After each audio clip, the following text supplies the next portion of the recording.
Hi viewers, இன்றைக்கி நம்ம ஒரு அற்புதமான ஹை ப்ரோட்டீன் ரெசிபி தான் பார்க்க போகிறோம். என்னென்ன பொருட்கள் தேவைன்னு பார்த்தோம்னா, 1 கப் சோயா சங்க்கு நல்லா சுடுதண்ணியில் ஊற வச்சு ஸ்குவீஸ் பண்ணி எடுத்துக்கணும். தேவையான பொருட்கள் பைண்டிங்க்கு என்னெல்லாம் தேவை, கட்லெட் மாதிரி ப்ரிப்பேர் பண்ணுறதுக்குன்னா 1 டேபிள் ஸ்பூன் கடலை மாவு, அரிசி மாவு, வேணுன்றவங்க உடச்ச கடலை போட்டுக்கலாம், கொஞ்சமாக கார்ன்ஃப்ளவர்.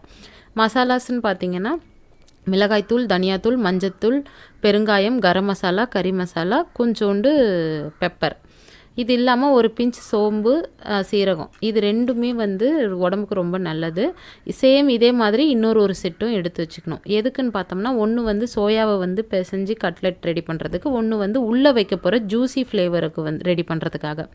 ஸோ ஜூஸி ஃப்ளேவருக்கு தேவையான பொருட்கள் பார்த்தோம்னா, ஒரே ஒரு சின்ன பச்சை மிளகா, வெங்காயம், தக்காளி, புளிக்கரைசல், இஞ்சி பூண்டு பேஸ்ட்டு, வெல்லம். நான் ஹெல்த்தியாக வேணுன்றதுக்காக கேரட் சேர்த்துருக்கேன். உங்களுக்கு என்ன வேணுமோ அந்த பட்டாணி அந்த மாதிரி எதுனாலும் சேர்த்துக்கலாம். ஸோ இது எல்லாத்தையும் ரெடி பண்ணி வச்சுருக்கேன். மசாலா மட்டும் 2 பார்ட் எடுத்துக்கணும், மறந்துடாதீங்க. ஸோ ஃபஸ்ட்டு நம்ம இது எல்லாத்தையும் தாளித்து எடுத்து வச்சுக்குவோம். எண்ணெய் ரொம்ப கம்மியாக ஊற்றுங்க, ஏன்னா இது ஹெல்தி ரெசிப்பியாக நம்ம போக போகிறோன்றதுனால எண்ணெய் கம்மியாக ஊற்றி ரெடி பண்ணிக்கலாம். ஸோ 2 டீஸ்பூன் எண்ணெய் தான் நான் ஊற்றிருக்கேன். கொஞ்சம் கடுகு, பச்சை மிளகா, வெங்காயம் கொஞ்சம் ப்ரௌனாக வதங்கினதுக்கு அப்புறமா கொஞ்சம் கொத்தமல்லி போட்டுக்கலாம். கருவேப்பிலை வேணுன்றவங்க சேர்த்துக்கோங்க. யூஸ்வலாக நம்ம கட்லெட்ஸ் எல்லாம் பண்ணும்போது கொத்தமல்லி தான் ப்ரிஃபர் பண்ணுவாங்க, பட் கருவேப்பிலை வேணுன்றவங்க சேர்த்துக்கோங்க. ஸோ அடுத்தது தக்காளியை நல்லா வதக்கி விட்டுக்கணும். நம்ம அந்த பச்சை வாசனை போய் ஜூஸியாக மாறுற வரைக்கும் வதக்கிட்டு இஞ்சி பூண்டு பேஸ்ட்டு ஆட் பண்ணணும். சேம் சைடு நம்ம சோயாவை நல்லா அரைச்சி எடுத்து வச்சுக்கிட்டு அதை மாவு பிசைஞ்சு வச்சுக்கலாம். ஏன்னா இது ரெடி ஆகிற 10 நிமிஷத்தில் இது ஊறும். அந்த மாதிரி ஊறுறது தான் நல்லது. புளிக்கரைசல் கொஞ்சம் இதில் சேர்த்துக்கலாம். ஏன்னா பொட்டேட்டோவும் ஸ்வீட் பொட்டேட்டோ அந்த மாதிரி ஏதாவது சேர்க்குறதா இருந்தால் நீங்கள் சேர்த்திங்கன்னா அந்த டேஸ்ட் நல்லாயிருக்கும். அப்படி இல்லைன்னா சோயா மட்டும்னா ஒரு மாதிரி பிளண்ட்டாக இருக்கும். ஸோ அவங்க மட்டும் சோயா மட்டும் எடுத்துக்கிறவங்க கொஞ்சம் புளிக்கரைசல் சேர்த்துக்கோங்க.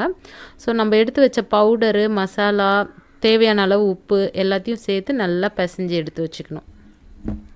அட் த சேம் டைம் பிசைஞ்சு எடுத்து வச்சதுக்கப்புறமா நம்ம இதில் இஞ்சி பூண்டு பேஸ்ட்டெல்லாம் சேர்த்துட்டு கொஞ்சம் தண்ணி ஊற்றி கேரட்டெல்லாம் சேர்த்து கொஞ்சம் தண்ணி ஊற்றி வேக வச்சுட்டு லாஸ்ட்டாக புளிக்கரைசல் சேர்த்து ஒரு கொதி, அப்புறம் ஒரு பிஞ்ச் வெல்லம். ஒரு துண்டு வெல்லம் தான் அந்த அளவுக்கு டேஸ்டி ஃப்ளேவர் கொடுக்கும். டேங்கி ஃப்ளேவர் வேணுன்றவங்க வெல்லம் சேர்த்துக்கோங்க. இல்லை இந்த சுகர் எல்லாம் இருக்கவங்க இந்த வெல்லத்தை கொஞ்சம் அவாய்ட் பண்ணலாம். சுகர் எல்லாம் இல்லாதவங்க வெல்லம் கொஞ்சம் சேர்த்துக்கலாம். கண்ட்ரோலில் இருக்கவங்க கூட கொஞ்சம் சேர்த்து சாப்பிடலாம். ஆனால் ஹையில் இருக்கவங்க சுத்தமாக வெல்லம் சேர்த்துக்காதீங்க இதை சாப்பிட்ணுன்னு ஆசைப்பட்டா. ஏன்னா ஃபுல்லாக ஹை ப்ரோட்டீன்ன்றதுனால நம்ம வெல்லம் சேர்த்துக்காமல் செஞ்சு சாப்பிட்டா உடம்புக்கு நல்லது. அதே மாதிரி பொட்டேட்டோவும் சேர்த்துக்காதீங்க சுகர் இருக்கவங்க. ஸ்வீட் பொட்டேட்டோ வேணும்னா கொஞ்சம் சேர்த்துக்கோங்க. இப்போ பாருங்கள், நல்லா ஜெல்லாகி அந்த தொக்கு ரெடி ஆகிடுச்சு. கொஞ்சம் புளி கரைசல் ஊற்றி ஒரு கொதி வரட்டும். வந்ததுக்கப்புறம் கொஞ்சம் வெல்லம், இதுவுமே ஃபுல்லாக நல்லா ஸ்ப்ரெட் ஆகணுன்றதுனால ஒரு கொதி விட்டு நிறுத்தி வச்சுக்குவோம்.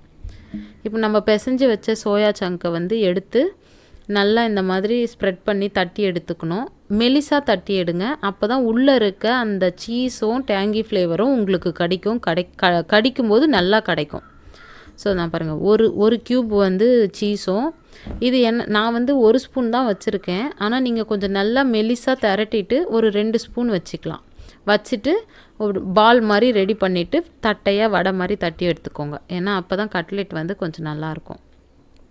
இது பண்ணுறதுக்கு கொஞ்சம் கஷ்டமாக தான் இருக்கும். ஏன்னா வெறும் சோயா மட்டும் போடும்போது அது அப்படியே பிரிஞ்சிரும், வெடிஞ்சு வந்துடும் தட்டும்போது. இதுவே நீங்கள் பொட்டேட்டோவோ ஏதோ ஒன்று சேர்த்துக்கும் போது கொஞ்சம் நல்லாயிருக்கும். பட் நீங்கள் கொஞ்சம் எக்ஸ்ட்ரா கடலை மாவு கூட சேர்த்துக்கலாம், ஒன்றும் பிரச்சனை இல்லை. இப்போ நம்ம இதை ஷாலோ ஃப்ரை பண்ணி எடுத்துக்குவோம். ஷாலோ ஃப்ரைக்குமே 1 ஸ்பூன் 2 ஸ்பூன், ஏர் ஃப்ரையர் இருந்தால் ஹேர் ஃப்ரையர் யூஸ் பண்ணுங்கள், இன்னும் நல்ல பெட்டரு. ஸோ ஒரு 2 ஸ்பூன், என்னோடய தவாவில் பாருங்கள் அந்த அளவுக்கு ஆயிலே இல்லை. ஜஸ்ட்டு சும்மா ஒரு 2 ஸ்பூன் ஊற்றி 4த்தையுமே 2 ஸ்பூனில் தான் நான் வேக வைக்க போகிறேன். ஸ்லோ ஃப்ளேமில் வேக வைங்க. இந்த மாதிரி ப்ரௌனிஷாக மாறணும். ப்ரௌனிஷாக மாறினதுக்கப்புறம் எடுத்து சர்வ் பண்ணி சாப்பிடலாம். ஃபைனல் பாருங்கள் எப்படி அந்த சீஸ் எல்லாம் மெல்ட் ஆகி வருதா. உங்களுக்கு நான் இப்போ கட் பண்ணி காமிக்கிறேன். கட் பண்ணதில் நான் சீஸ் மட்டும்தான் உங்களுக்கு எப்படி அந்த பீட்சாவில் வரா மாதிரி நல்லா சேக் ஆகிட்டு வரும். ஸோ பாருங்கள் எப்படி இருக்குது. சாப்பிட்டு பாருங்கள், டேஸ்ட்டு செம்மையாக இருக்கும். டேஸ்ட்டோடு சேர்த்து உங்களுக்கு ஹெல்தி ஃபுட்டாகவுமே கிடைக்குது. இதுக்கு தேவையான பொருட்கள், கலோரிஸு, எவ்வளோ ப்ரோட்டீன் கிடைக்குது எல்லாத்துல இருந்தோன்ற டயட் சார்ட்டை பின்னாடி அட்டாச் பண்ணியிருக்கேன். சாப்பிட்டு என்ஜாய் பண்ணுங்கள். தேங்க்யூ.